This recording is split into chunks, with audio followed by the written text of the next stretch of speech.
And good morning and welcome and Baruch Atah Adonai Eloheinu melech haolam asher kitshanu b'mitzvotav v'tzivanu la'asok b'divrei Torah. Uh, Amen. so I had come across this prayer by Thomas Merton, which in some ways I felt said some feelings that I had about the religious life, and I wanted to take a moment. Lisa had suggested that I share it with the group at this point. I had shared it with a group of daveners just recently, and Lisa thought it might be worth sharing with all of you, so I'm going to do that. Just going to get it up on my screen. One moment. Here it goes. Um, my Lord God, I have no idea where I am going. I do not see the road ahead of me. I cannot know for certain where it will end. Nor do I really know myself, and the fact that I think I am following your will does not mean that I'm actually doing so. But I believe that the desire to please you does, in fact, please you. And I hope I have that desire in all that I am doing. I hope that I will never do anything apart from that desire. And I know that if I do this, you will lead me by the right road, though I may know nothing about it.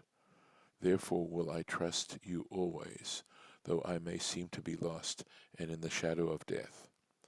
I will not fear, for you are ever with me, and you will never leave me to face my perils alone. And apparently it's from a greater work called Thoughts in Solitude. Um, and I thought it was something worth sharing with all of you. Thank you. Well, we'll get into the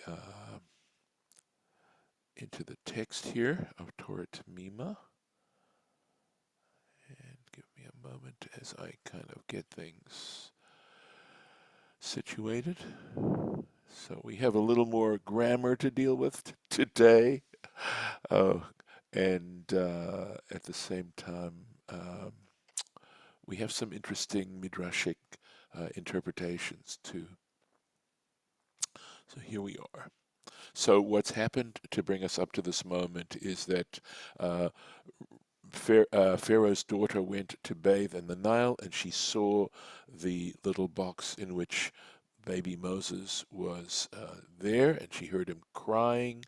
And she opened the box, and she saw uh, and recognized that he was a Hebrew baby. There's Rashi on all of that. That's very interesting that we looked at yesterday. And we also know, of course, that Moses' sister, Miriam, and we know that it's from another place, not from here, was also watching to see what would happen. So here we go. Vatomer achoto el bat paro. His sister said to the daughter of Pharaoh, Ha'elech, so this is the hey of Hasha'elah, and you notice that it has a patach underneath it because of the aleph that follows. It's a guttural letter. Again, some grammar stuff here that Rashi is not going to deal with, but just pointing out it means, shall I go? Shall I go, v'karati lach, and call for you, Isha, a woman, meineket, who is a nurse, who can nurse, min ha'ivriot, from the Hebrews. In other words, should I go and see if I can find a Hebrew nurse to suckle the baby? V'teinik lach et hayeled, so that she can suckle for you the child. Min ha'ivriot, so from the Hebrews. So why dafka? Why would she want that necessarily? Rashi explains, milamed. This informs us, shehechazirato al mitzriot harbe, that in fact she gave Moses, the baby, to many Egyptian women, leinak, in order to give to nurse, velo yanak, but he wouldn't nurse from them. Lefi shahaya atid ledaber im hashchina, because because later on he was going to speak with the Shekhinah, with the divine presence. So I guess those verbs are related to tinok. Yes, they are. So tinok means basically a suckling. That's what how you might translate it literally. Hmm. Absolutely. So there was a as you can see, I've made some notes here. A Torah Tmima that gets into some halachot that are derived in some ways from this particular verse, and it has to do with nursing and whether or not the issue becomes whether or not it is okay. This is, of course, days before you had baby formula, right? That baby formula is pretty recent, I suspect, of vintage, um, and certainly commercially made, uh, where you had nursing women who were paid to do that. And the question becomes, is it okay to have a Jewish child nursed by a non-Jewish woman? And it's interesting, actually, what the halacha is, as it turns out to be, when you look at this particular verse. Now, I can summarize for you without actually looking at the Torah Tamima how things work out. There is actually a difference of opinion regarding this, but it is interesting, in fact, what the halacha turns out to be. Do you want to take any guesses, and do you want me to look at the I have a actual? guess. Yes, go for it. Go for it. My guess is that you shouldn't do it except for to save a life, like it's your only choice to have the baby thrive. Very That's well. what I was Okay. gonna Okay. say. So it may be worth looking at this. So the truth is that is in fact one of the opinions. That is one of their opinions. But there is The, a yeah. Go ahead. Yeah, the Harley. other opinion would be, Rabbi, that Miriam got her mother to suckle the baby, and the baby was with her mother for a while until she gave him back to the princes. Right. So that would Yes. say the same thing essentially, right? We're still talking about a Jewish woman nursing the baby. Okay. So Right. the answer is this. It's very interesting. So I'll just tell you what the answer is, and then we can go on with the Rashi. The answer is no, that is not the case. It is fine. Why? Because he was going to be speaking with having divine communication. And the implication is that were it not for the fact that he was having divine communication, there would have been no problem whatsoever. That's the basic conclusion, which I think is very cool, by the way. So it So is absolutely permissible to have a non-Jewish woman so the suckle assumption is the that child. all future Jewish babies would not in the future, in their futures, be speaking to the Shekhinah or Probably not in the way Moses spoke, that's for sure. No one has, and no one will. That's basically what it said, I believe. Certainly it says no one has since, but essentially, remember, no, Moses had a very unique level of divine communication. yeah. So it's a, and by and large, of course, we want to go with the majority and with the prevalent. That's the way you have to determine law is not by the exceptions, but by the prevalent behavior and prevalent, situation. And I don't know of anyone these days who has divine communication and claims sanity at the same time. There's another statement that says that since Haggai, Zechariah, and Malachi, who were the last of the literary prophets, that prophecy was turned over to children. I think I'm trying to think. Yeah, basically, I'm not sure if it's people that are not sane and children. So, but and it's interesting how that's sometimes applied in a serious way. At any rate, so we'll go on. I just thought that was a really interesting conclusion. And because of and so we're looking at diuks. This is a diuk is when you look at a word that is not necessary and say, well, dafka, because that word is put in, there must be a reason why Scripture put it in, because it seems like an unnecessary word. So so here, of course, this drush is based on the fact that she tells her. She doesn't say karati lach isha meineket, right? Why does she tell her from the Hebrews? And the reason why Miriam, just to help you understand the dynamic of this drush, is why does Miriam say to her, I will find you a nurse from the Hebrews? You know, she could have just said to her, let me find you a nurse, period. So there must have been a reason why she said to her, well, you know, I'll find you somebody from the Hebrews since you haven't been successful up to this point. That's what's driving this drush. So let's go on. Vatomer la bat paro lechi. So the daughter of Pharaoh said to her, go. Vatelech alma, and the young woman went. Vatikra et em hayeled, and she called the mother of the child. So vatelech alma, again, what's this word alma doing here? Why do we need this particular word here? It could have said vatelech vatikra et em hayeled. She went and she called the mother of the child. We don't need ha'alma. So what is Alma coming to tell us here? Vatelech Alma hacha bezrizut ve'almut ke'elem. She went with alacrity and vigor like a youth. So again, we'd have that just sort of begs a different question, which is, so what is that trying to tell us?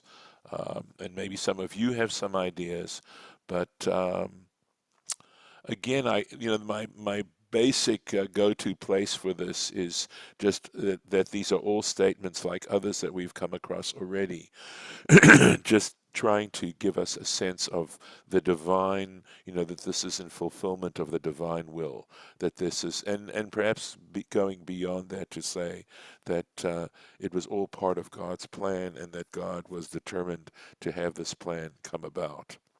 That's It adds that layer to it. Yes. That confirms what I was thinking, because where I keep encountering the word zrizut, alacrity, had to do with the attitude of what you should have when you're doing a mitzvah. Absolutely. You're supposed to have, Yes.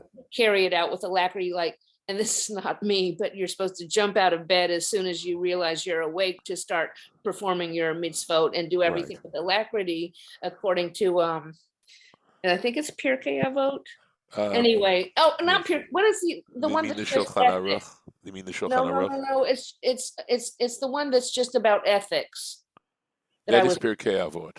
That is Pirkei Avot. That's the Mishnah that has these. I thought it was a different. Anyway, it may be. Anyway, but it's something we were reading and in a class, and so anyway, I just associate that word with God's will.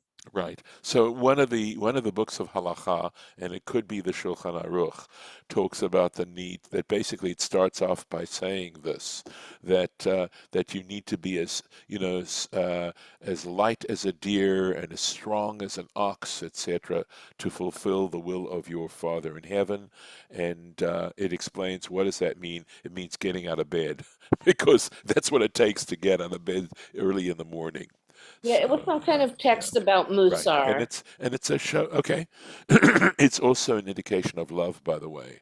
There's that famous, at least for me, it's famous line from When Harry Met Sally at the very end, and I've shared this with you all before, I'm pretty sure, where she has had it with him, and she says to him, "Why now, Harry?" And he says, "Because you realize that when you realize and discover the person with whom you want to spend the rest of your life, you want the rest of your life to start as soon as possible." So these are all indications of love. So it's an indication of how much she loved, how much Miriam loved Moses, how much she cared about him.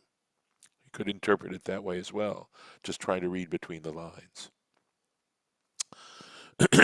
Onwards. I think I'd like to add that, she's in that midrash where she actually told her father, "You're worse than Pharaoh," right? Yes, I know. She had a vision of the future. Yes. For the people, in spite of their terrible situation.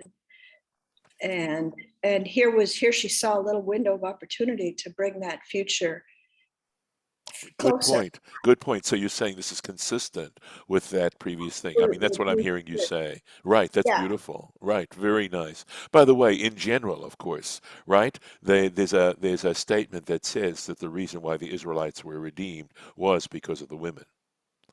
That the reason why God decided to go ahead and redeem them had to do with the women.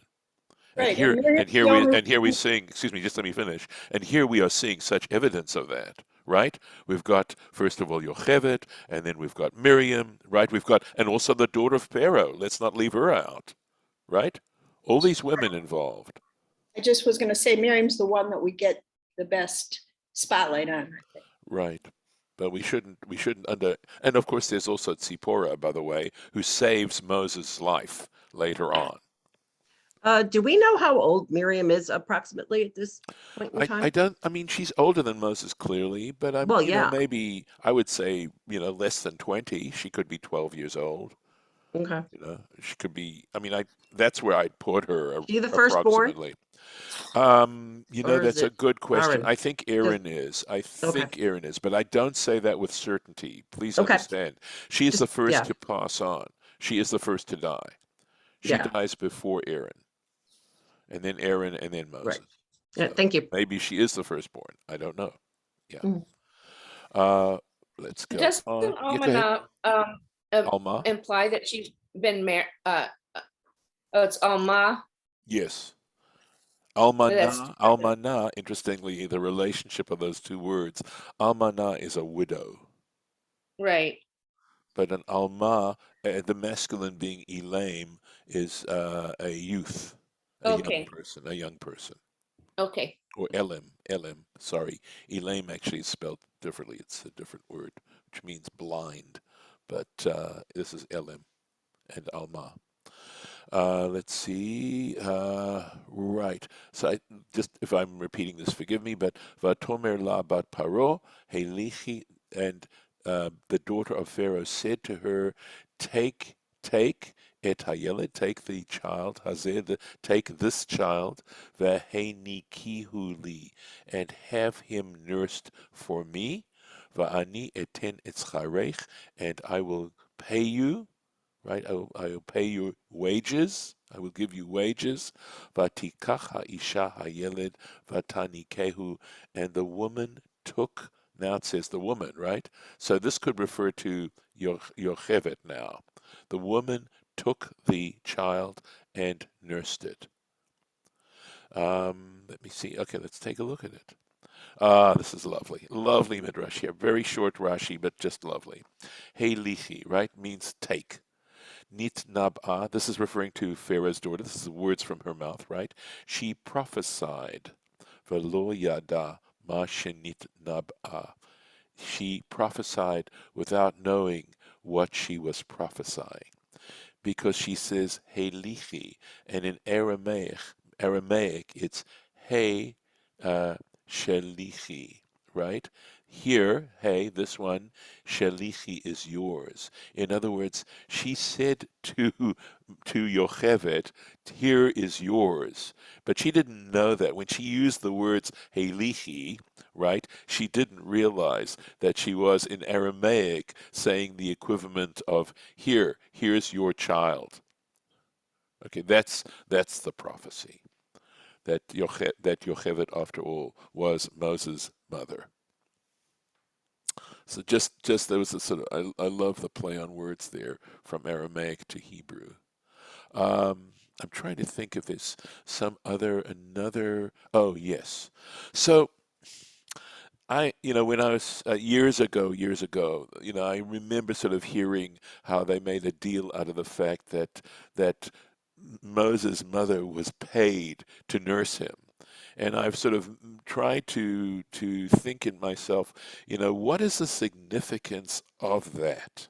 Right? I mean, that's significant in that the Torah says to us this little detail about the daughter of Pharaoh paying Yocheved to nurse her own child, right?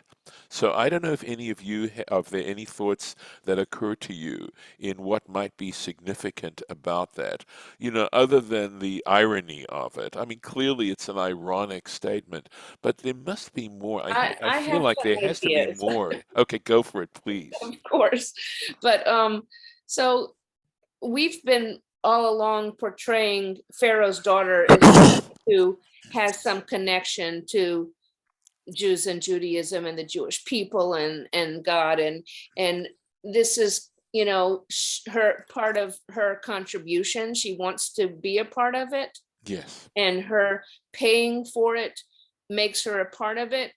The other thought I had is that paying somebody is benefiting them, and as someone who's in this kind of downward state of being a Jew in Egypt, that's helpful. But also, Moses is going to benefit everybody in general, not just the Jews, but the whole thing about the Jewish people, and then later, whatever happens in some kind of messianic age, that's all benefit. Hmm. And so this is just, kind of a little shadow of that. Right. Right. I got something. It's also a reminder to Yocheved that this child is not really hers anymore, that Mm. she is taking care of someone else's child, and the money should benefit the child. Like in a divorce, settlement, same idea, that the money should go towards the welfare of the child and taking care of the child, Mm. clothing, things like that. Except for the child's not supposed to be anyone's, he's supposed to be dead. Well, that's of course according to True. Pharaoh, right? And winds Yeah. up, of course, there's also that irony, right? Look at this in terms of literary irony, right? How literary this story is. That here is a child who supposedly was supposed to be killed and winds up actually growing up in Pharaoh's court as the son, the adopted son of his daughter, right? I mean, Right. there's all this irony, thrown into all of this, and how, of course, in the end, he is the one who rescues the Israelites from servitude. Yeah, I think what you were bringing out, Lauren, for me also was the fact that here she was paying, right? And the Israelites essentially were slaves. They were doing this for nothing. And there is an issue later on, and I'm not sure if Rashi will bring this out, and we may even cover it, how there is I think actually, excuse me, I think this might have been in a Torah Tamima about the spoils of Egypt actually being their payment for this, that paying a person to do work is a very legitimate and honorable thing to do. And how honorable Pharaoh's daughter was, because technically, I mean, if we want to scratch around on this, since this is a Hebrew, she knows they're Hebrews, since in fact they are slaves to Pharaoh, there was no reason that she had to pay Yocheved, and here she is paying. She isn't. She is not treating Yocheved as a slave. So I think there's a lot being to unpack there in terms of, first of all, just how great a person she was, the fact that she's in fact in some ways, of course, subverting what her father's doing. That in a sense, she's where it's starting here in subverting what Pharaoh was trying to do to the Israelites. And also, I think, this is sort of a theme that I like, which is to show the righteous of other nations and not just be, jingoistic about Jews and Israelites, but to say that the Torah itself is speaking well of other people and not just about Israelites. Well, Uh, I yeah, have something to say that, yes, um, in those communities, people talk, and the women especially, they're close to each other. And maybe there was a bond of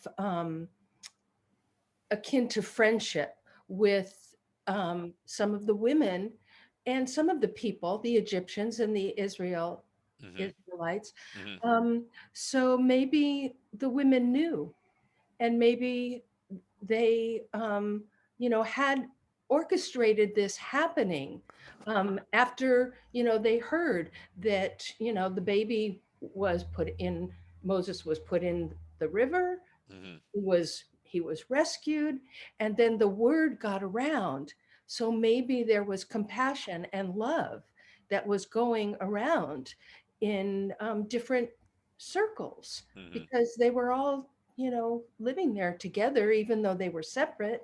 But you know how people talk. Hmm. Hmm. So anyway, that's just my 2 cents. Yeah, no, no, no. It is an unusual thing, and it certainly might be the subject. Well, could be the subject of conversation. So on a slightly different note, so remember all the trouble there was in Northern Ireland and Ireland. I mean, for years and years and decades, right? And the violence and all this, and it appears to have come to an end. Am I correct? I believe it has. And how did it come to an end? I don't actually remember reading anything about. Not that I'm a news hound, but I don't remember exactly how this all got resolved. And for some reason, I feel that there were women involved who finally brought this to an end, that the women were sick and tired of this and somehow, stopped this from, continuing. Do any of you know? Can you shed some light on that? I'm curious. You don't hear about Northern Ireland anymore. Do any of you know? How did that come to an end? I'm I think Lauren's looking it up. looking I it asked up. my Yeah. husband, but he's still sleeping. Okay. Yeah, but you understand what I'm saying because it was in the news quite regularly, the violence that was going on and this stuff. I mean, it was really decades and decades. So, all right. And of course, I'm trying to think of the Greek play where I'm trying to think. It's on the tip of my tongue. But there's a Greek play where the women are sick and tired of their men going to war and refuse to cohabit with their husbands. Oh gosh, it's like right there on the tip I of my remember tongue. that play. I can't, Yes. What's I it? think it's Yeah. like Oh, the plural of a word, but I can't think yeah. of what it is right now. It's the woman's name, I believe, who decides on that particular thing. And of course, they bring all the warfare to an end. All right, I'll So, I take. mean, just a quick glance of Yes. Wikipedia. Husband says Lysistrata. Yes, Lysa Lysistrata. Strata, right, That is right, it. It is right. Oh, Strata. Right, exactly. Yes. Go on. And I'm just saying that I'm just looked up Wikipedia as a Yes. starting point. It does not mention women. You'd have to like really get more deeply into following all the links and reading more about it. Okay. Okay. But something happened to change that, clearly. We'll take one more verse. Vayigdal Hayeled, the child grew up, Yigdal, grew large, literally. Vataviehu levat paro, and she brought him, so it must be his mother, right? Brought him to the daughter of Pharaoh. Vayhi la levin, and he was to her as a son. She became his son to the daughter of Pharaoh. Wow. Right? Vatikra Shmo Moshe. She gave him the name Moshe. Vatomer, and she said, or she thought, right?